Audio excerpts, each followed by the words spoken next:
आज विधिबद्ध भाव मु पुरी जिलार आरक्षी अधीक्षक भाव योगदान कली महाप्रभु आशीर्वाद भिक्षा करी आज मोर प्रथम दिन एवं आपण मान सहित मोर संवाद होतबारु मु अत्यंत खुशी आपण माध्यम रे प्रथमे समस्त जनसाधारण को पुरी जनसाधारण को मोर शुभेच्छा जनइबी गुरुजन मान मोर प्रणाम जनइबी। पुरी होची समग्र भारत वर्षर गोटे आस्थार केन्द्र एवं मुख्यतः ओडिशार प्राण केन्द्र कहले अत्युक्ति हम नहीं। आमर समस्त ओडिशावासी आस्था और विश्वास केन्द्र तेणु प्रकार गोटे गुरु दायित्व मो उपरे सरकार न्यस्त करताकू मु केमती सुरखुरु एवं सफलतार सहित प्रतिपादित करि सेतपाई सदा सर्वदा मु महाप्रभु पाखरे आशीर्वाद भिक्षा करुच्ची एवं आपण मान माध्यम रे समस्त जनसाधारण सहयोग कामना करुच्ची एवं आपण मान मध्य सहयोग कामना करुच्ची। आपण माने अवगत थिबे जे एबे पूरी गोटे नुआ रूप रे विभिन्न प्रकल्प मान पुरी रे होची बहु संख्या रे श्रद्धालु एवं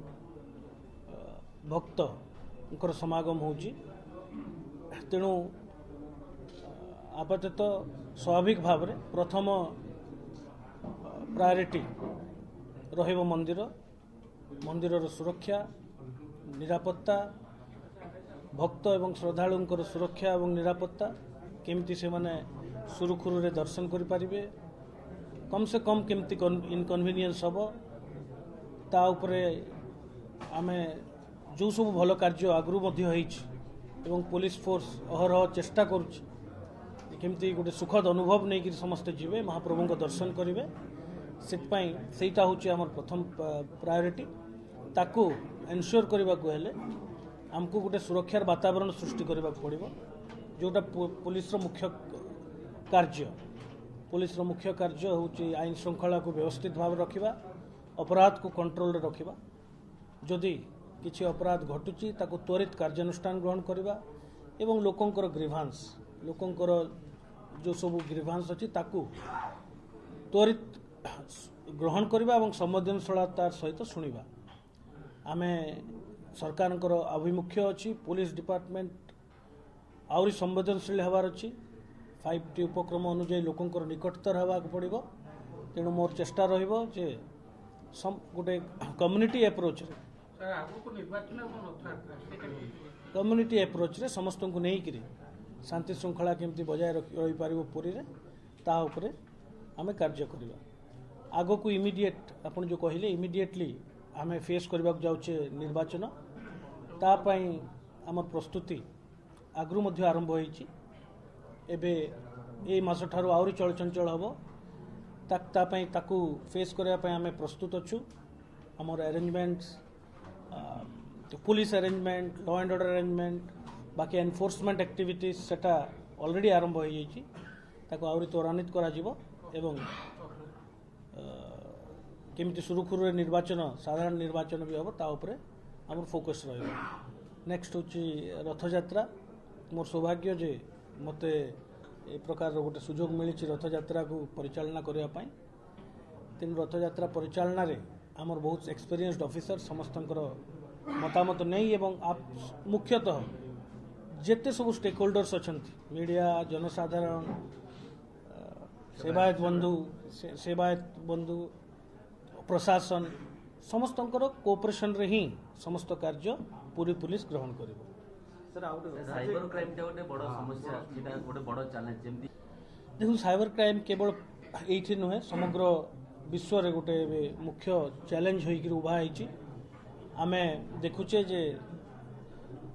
एटा गोटे थ्रेट है समाज प्रति बहुत शिक्षित लोक यार जाल फसुंट तेणु यार दुई प्रकार कार्यक्रम अच्छी साइबर क्राइम को रोकवाई कंट्रोल करने प्रथम है अवेयरनेस आपन जानते जे सरकारी स्तर में साइबर क्राइम अवेयरनेस बहुत बड़ परिमाण रे चली निरंतर प्रयास मु भावुची आम ता टे ध्यान दिज्व सोशल मीडिया मुख्यतः एवं आपण मान गुरु दायित्व बेसी गणमाध्यम एवं सामाजिक गणमाध्यम आपण मान रीच बहुत अच्छी आपण माने लोकंकर को पाक को पहुंचाई पारुचंती खबर बा इनफॉरमेशन से आपणमानकर सहयोग अत्यंत काम्य साइबर क्राइम रो मुख्य होची आमे अवेयरनेस बा सचेतन हेले आमे बहु परिमाण रे साइबर क्राइम रोका जाई परिबो सेटा मध्ये आमे देखिछे। नेक्स्ट होची कैपेसिटी बिल्डिंग जदि किछि क्राइम घटित होची ताको केमति त्वरित इन्वेस्टिगेशन करिबा इन्वेस्टिगेशन करिबा देखन तो साइबर क्रिमिनल रो कोनोसी बाउंड्री न था अपन साइबर क्राइम पचार साइबर क्राइम को कोनोसी बाउंड्री न था बा फेस न था आमे देखि ना से क्रिमिनल कोठी क्राइम करूची तार मुख्य होची सचेतनता that is the key regularly आमे अवेयरनेस कैंपेन अवेयरनेस वर्कशॉप करिवु एवं स्ट्रेंथन करा जिवो इन्वेस्टिगेशन पार्ट टाको जदि किसी क्राइम एमती होची ताले इमिडिएटली केमते आमे इन्वेस्टिगेशन करि परिबा बट मु पुनर्बार कहबी साइबर क्राइम रो मुख्य साइबर क्राइम को रोकिबा तार मुख्य आधार होची सचेतनता।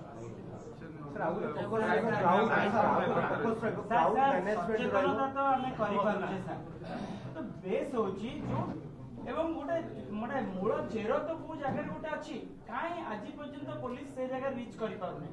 जरंतु गोटे अकाउंट को ट्रांसफर होला से अकाउंट को इमीडिएटली फ्रीज करा जिवो के तापर काई कि विशेष गुरुत्व रिकवरी साइबर क्राइम रो मुख्य होची जेते आपनकर जेते होटल सब होटल को समाने पूरा अख्तियार भाग करि के रखिछन एवं सेठी सेमानकर अभियोग पुलिस मूल को जाउनी देखो तो मु कहली आपन को जे साइबर क्राइम होची फेसलेस और बाउंड्रीलेस आपन जोटा कहले जे फंड्स ट्रांसफर हो जिवाटा पैसा ट्रांसफर हवाटा ताहा हमर प्रमोर व्यक्तिगत अनुभव रूम कहूची एवं हमर जो इन्वेस्टिगेशन कला बेले केवल पुलिस गोटे मात्र स्टेक होल्डर नुहे cyber crime investigation either payment gateway through रु हुए नहले गोटे अकाउंट रे जमा होता ताठारू इनफॉरमेशन और डेटा रिट्रीव करने समय सापेक्ष मुख्यतः मु तो वर्तमान आज जॉइन कर जिले में साइबर क्राइम केते परिमाण रे हिची मु जाननी तार अनुधान कला पर जना पड़िबो।